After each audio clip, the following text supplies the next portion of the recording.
Hai, gimana kabarnya? Kali ini sepenggal kata kita mau bahas film berjudul Midnight dari Korea Selatan yang tayang pada Juni 2021. Dengan genre crime thriller, memperlihatkan seorang pembunuh berantai yang memburu banyak wanita untuk kepuasan diri sendiri. Kebrutalannya cukup kejam sampai suatu ketika gadis tunarungu menyaksikan hasil dari kebejatannya. Oke, gak usah lama-lama, mari kita gaskan. Ketika hidup tak lagi menggunakan akal sehat, semua yang dilakukan akan terlihat hebat. Membuat diri sendiri terlihat kuat, padahal trik manipulatifnya yang berbuat. Menjadikan diri sebagai korban dari perbuatan bejatnya yang diembat, apakah manusia psikopat masih bisa bertaubat dari apa yang diperbuat? Atau malah terus menjadi bejat? Malam itu panggilan berlangsung, seorang wanita kesal, lalu sadar taksi yang dipesannya diambil orang lain. Berjalan sendiri di tempat sepi, seseorang menawarkan tumpangan sampai ke jalan raya, tapi ditolak. Melanjutkan jalan sambil teleponan, suara minta tolong terdengar. Kembali ke arah mobil yang sempat menawarinya tumpangan, di mobil itu terlihat ada mayat. Yang rupanya suara berasal dari Dusik, orang yang menawarinya tumpangan. Coba menghindar tapi perlawanannya gak berarti. Mobil polisi mendekat, ternyata polisi itu sengaja ditelepon Dusik. Berakting ketakutan, polisi jadi memberikan rokok. Di mana polisi satunya lihat ada mayat wanita. Dusik ngaku kalau lihat ada beberapa pekerja yang menusuknya secara brutal. Mengecek keadaan untuk memasang garis polisi bersama, rupanya di sana ada dua mayat, yaitu pria dan wanita. Dusik yang dengar hal itu santai menghisap rokoknya. Ke sebuah kantor, di sana para customer service sedang bekerja melayani komplain dari para pelanggan. Yang mana di kantor itu juga menyediakan pusat layanan bahasa isyarat khusus untuk orang spesial yang melakukan keluhan produk. Kyungmi ini yang jadi perantara di kantor itu. Di sisi lainnya, Jung-an mau pergi kencan buta. Tapi kakaknya mau Jung-an ganti outfit yang lebih tertutup. Kesal sama Jong-tak yang melarangnya pergi, tapi Jung-an nurut. Ganti menggunakan short pants, kakaknya minta si adik balik cepet sebelum jam 9 malam. Kesal berdebat masalah pakaian, Jung-an langsung pergi sambil bilang akan pulang malam. Balik ke kantor, semua lagi bahas kalau hari itu mereka akan kumpul dengan klien besar perusahaan. Yang mana Kyungmi masih sibuk chattingan sama ibunya. Mereka ini bahas tentang liburan ke Jeju. Lalu tahu apa yang lagi dibicarakan dari gerak bibir yang ada, Kyungmi menuliskan pesan yang dibacakan temannya. Isi pesan itu, Kyungmi mau ia ikut kumpul bersama para klien perusahaan. Atasannya mengizinkan. Dalam perkumpulan itu, semua orang berbincang. Membicarakan tentang body Kyungmi yang indah, tapi sayangnya ada kekurangan. Dalam ramainya suasana, Kyungmi hanya bisa mengamati sekitar. Ke tempat berbeda, gaji diberikan.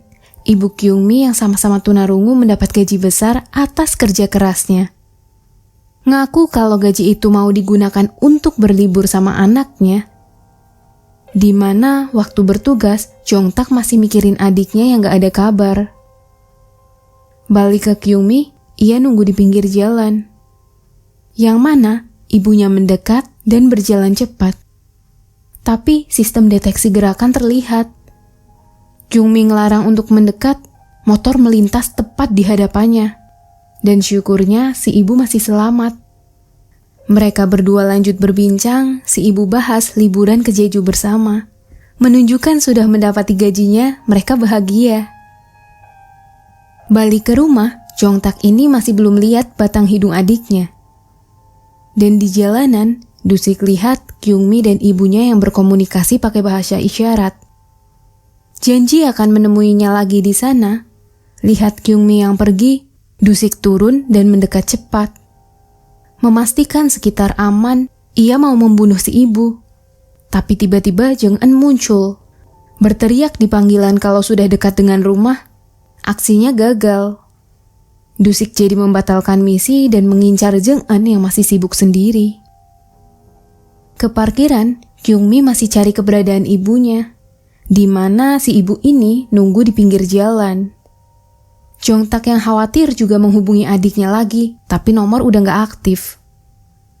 Masuk ke ruangan lainnya, di jalanan itu Dusik lihat ibu Kyung-mi sendirian. Menyentuhnya, ponsel terjatuh, yang rupanya itu Jong-tak. Ia cari keberadaan adiknya. Nah, Jong-tak ini lagi cari Jung-eun. Tapi karena ibu gak paham sama apa yang dibicarakan, Jong-tak jadi pergi. Keadaan itu diamati Dusik yang langsung cari alat tempurnya. Sadar sesuatu mendekat, lampu dimatikan. Kyung-mi lihat ibunya, ia mau mendekat. Cuma sebuah sepatu muncul dari terowongan. Dusik yang mengamati langsung janji akan membunuh Kyung-mi kalau menyelamatkan yang lagi digarapnya. Mengecek ke dalam terowongan itu, ada seorang wanita yang terluka parah. Itu Jung-eun yang minta tolong. Dusik langsung muncul menyerang, cukup terjebak, tapi berkat saling tolong, Kyung-mi bisa menghindar, yang masih terus dikejar. Lari sampai ke arah parkir, cuma mobilnya bukan di gedung itu. Dusik masih cari keberadaan Kyung-mi, yang mana suara gejitan besi terdengar. Pintu yang sulit terbuka itu dipaksanya. Keadaan yang mendesak bikin Kyung-mi memaksakan diri masuk ke sisi lain. Membuka mobilnya dengan hati-hati, langsung menghubungi si ibu agar tidak kemana-mana, pendeteksi suara terlihat. Dusik udah ada di mobilnya dan mengancam agar mereka mulai jalan. Di ketakutannya itu, Kyung-mi melajukan mobil dengan cepat dan berusaha melarikan diri. Menghindari kejaran, pelarian itu masih terus berjalan sampai ke jalanan. Ibunya yang lihat sempat bingung, di mana Kyung-mi ini sengaja menyalakan emergensi jalan agar dapat bantuan. Dalam CCTV itu, polisi minta supaya mereka menyuarakan kejadian. Tapi namanya tunarungu kan pasti gak dengar dan gak mungkin dong bersuara, jadi ya mereka cuma diem, terus nunggu sampai bantuan tiba. Di mana Jung-eun sudah dipindahkan ke dalam mobil. Seseorang mendekat ke Kyung-mi dan ibunya, bilang kalau lagi cari adiknya yang menghilang. Kyung-mi langsung menuliskan kalau adiknya dalam keadaan kritis dan harus segera diselamatkan karena banyak darah yang keluar di perutnya. Nah, di sini Kyung-mi ini nggak tahu nih kalau orang di hadapannya itu Dusik. Karena sebelumnya yang ditemui itu kan pria bermasker dan bertopi. Yang mana Dusik langsung minta Kyung-mi mengantarkannya untuk bertemu si adik yang sempat ditolak si ibu. Setelah negosiasi, akhirnya mereka jadi pergi bersama. Gak lama sirine polisi terlihat, aksi busuknya itu kembali gagal. Setelah mengecek lontrong yang ditunjuk Kyung-mi, polisi cuma lihat tumpukan rongsokan dan kumpulan sampah. Masih gak percaya, Kyung-mi mau mereka lihat CCTV di parkiran, karena di sana ia juga dikejar sama pelaku kejahatan. Ke ruangan CCTV, penjaga gedung malah marah ke Kyung-mi yang meninggalkan mobilnya seenak jidat dan gak memarkirkannya dengan benar. Kyung-mi berusaha menjelaskan, tapi gak ada orang yang paham sama bahasa isyarat di sana. Di dalam lift, si ibu ini sebenarnya udah curiga sama Dusik yang terlihat aneh dan terus memandangi mereka. Cuma Kyung-mi masih positive thinking. Tapi si ibu ngerasa kalau Dusik kehilangan adiknya, seharusnya dia ngerasa khawatir. Cuma ekspresi wajahnya itu selalu berubah kalau ada orang lain. Bahkan sekarang sangat terlihat tenang. Dusik mendekat dan bilang kalau perempuan itu bukan adiknya. Keadaan cukup tegang, lalu bilang kalau adiknya menghubungi dan aman. Kyung-mi yang bisa baca gerakan bibir itu ngerasa senang. Lanjut di kantor polisi, Kyung-mi dimintai keterangan tentang kejadian yang dilihatnya. Menjawab pertanyaan sesuai yang dilihatnya, Kyung-mi gak tahu lagi keberadaan Jung-eun. Di mana si ibu agak canggung sama Dusik. Pak tua di sana juga sempat menyulut emosinya, tapi namanya manusia manipulatif, Dusik ini sengaja pancing emosi Pak tua biar orang-orang yang ada lihat ngira kalau dia korbannya. Diberhentikan polisi di sana, sebuah ponsel terjatuh. Ponsel itu diambil Ibu Kyungmi dan Pak Tua diusir polisi. Ibu Kyungmi mulai ngerasa takut. Dusik menghampiri Kyungmi, lihat semua catatan yang dilaporkan. Kyungmi menjawabnya secara detail. Bersamaan dengan ibu yang berusaha kasih tahu kalau ada yang janggal sama Dusik. Ngomong juga kalau ibu lihat ponsel yang berbeda dengan sebelumnya, di ponsel itu ada gambar seorang wanita. Paham si ibu tahu siapa dirinya, Dusik mengambil pisau dan mau menghabisinya. Cuma Jongtak muncul dan marah-marah, minta rekannya bantu cari si adik yang hilang, menyebutkan semua detail yang sama persis seperti apa yang dilaporkan Kyungmi.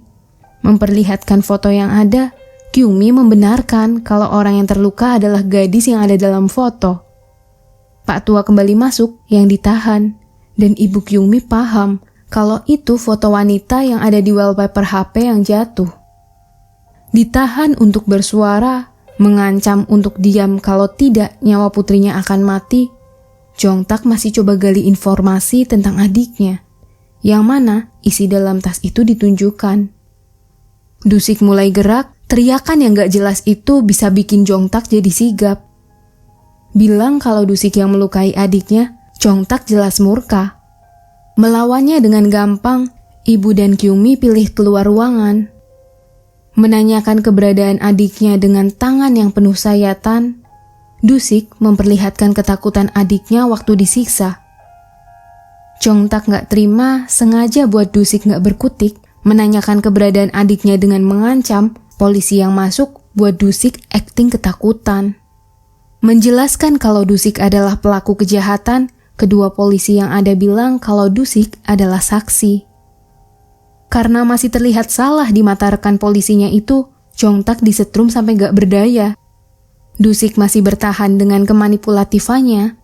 Keluar dari kantor polisi, Dusik malah dikasih rokok untuk menenangkan diri.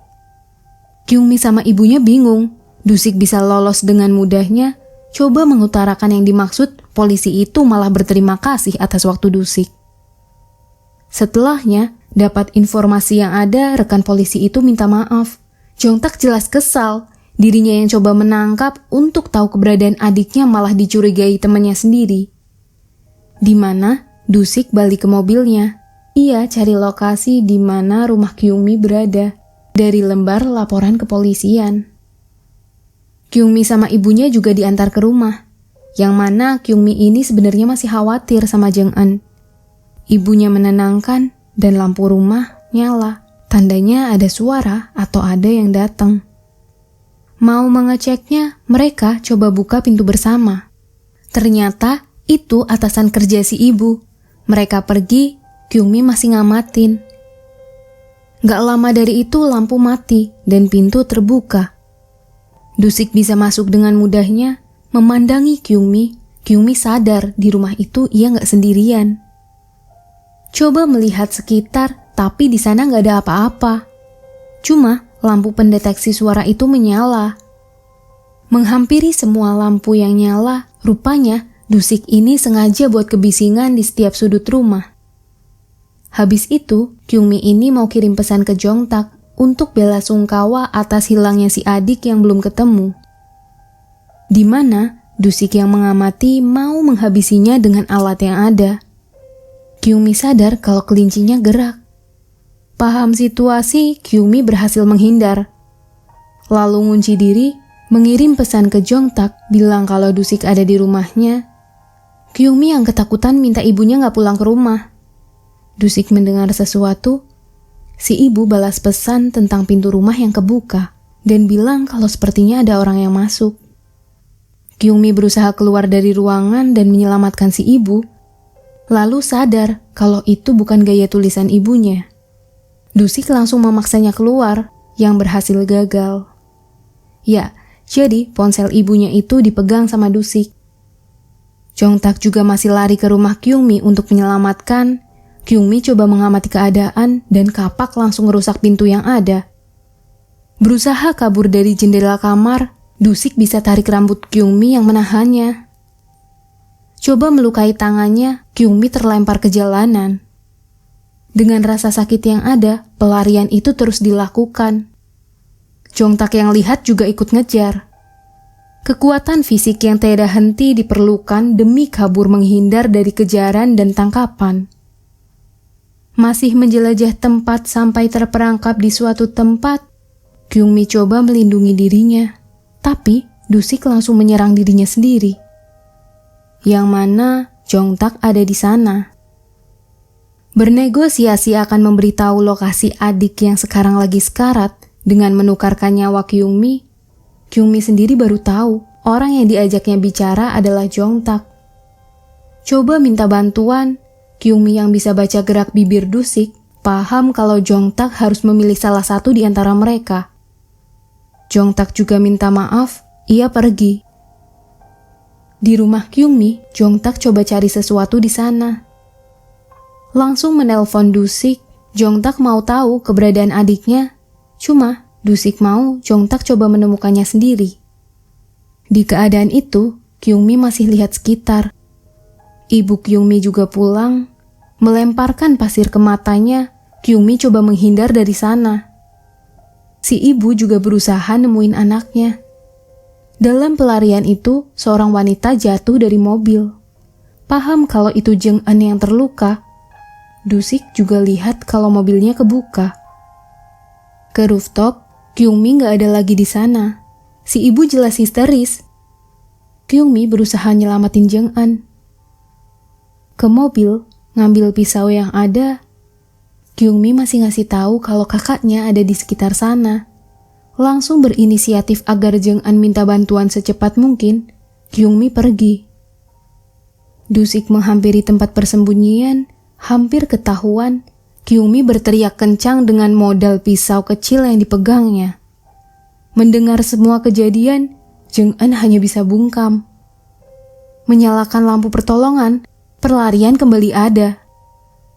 Panggilan masuk dari Kyungmi, mengangkatnya itu si adik. Masih menghindar dari kejaran hingga ke jalanan, pelariannya itu gak mulus. Jung Eun berhasil diselamatkan. Lalu si ibu ini mau tahu keberadaan anaknya. Paham kalau Kyungmi turun ke jalanan demi menyelamatkan dirinya, ibu langsung pergi begitu aja. Di keramaian itu, Kyungmi masih coba kabur sampai minta bantuan sama orang-orang di sekitar sana. Tapi gak ada satupun orang yang mau menolongnya. Yang mana ibu Kyungmi ini juga turun ke jalanan. Dalam kerumunan itu, semua orang panik lihat Kyungmi yang pegang pisau kecilnya. Berusaha ngasih tahu keadaan yang ada, tapi karena kekurangannya itu orang-orang gak paham sama apa yang dimaksud. Seseorang menghubungi polisi yang langsung ditolak. Dusik ngaku kalau itu adiknya. Minta maaf dengan keributan yang ada, pengejaran kembali dilakukan. Sempat kehilangan jejak, tapi penjaga sekitar menyerahkan Kyungmi yang sembunyi di dalam bak sampah. Memberikan pisau kecil yang sempat dipegang Kyungmi. Kyungmi mohon ampun dan minta untuk terus hidup. Kyungmi mau melanjutkan banyak mimpi yang ada. Ke lontrong dekat sana, Kyungmi terpojok dengan semua hal. Gak jauh dari sana, Jongtak terlihat. Dusik jatuh dalam sekali pukulnya, menanyakan keadaan Kyungmi. Dusik masih coba nyerang yang dilawan. Menjatuhkannya dan menghajarnya dengan mudah, Dusik yang mau kabur ditahan. Sengaja mencekiknya untuk membuat diam. Jongtak balik lagi ke Kyungmi. Kyungmi langsung memastikan keadaan adik Jongtak. Jongtak bilang kalau adiknya selamat dan minta maaf atas apa yang terjadi. Ngasih tahu kalau ibunya ada di sekitar sana juga untuk cari Kyungmi.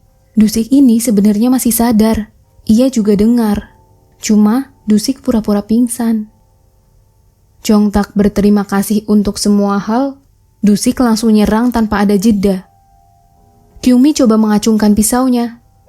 Yang mana Dusik pilih pergi untuk menghabisi ibu Kyungmi. Ke jalanan, mereka semua berpencar.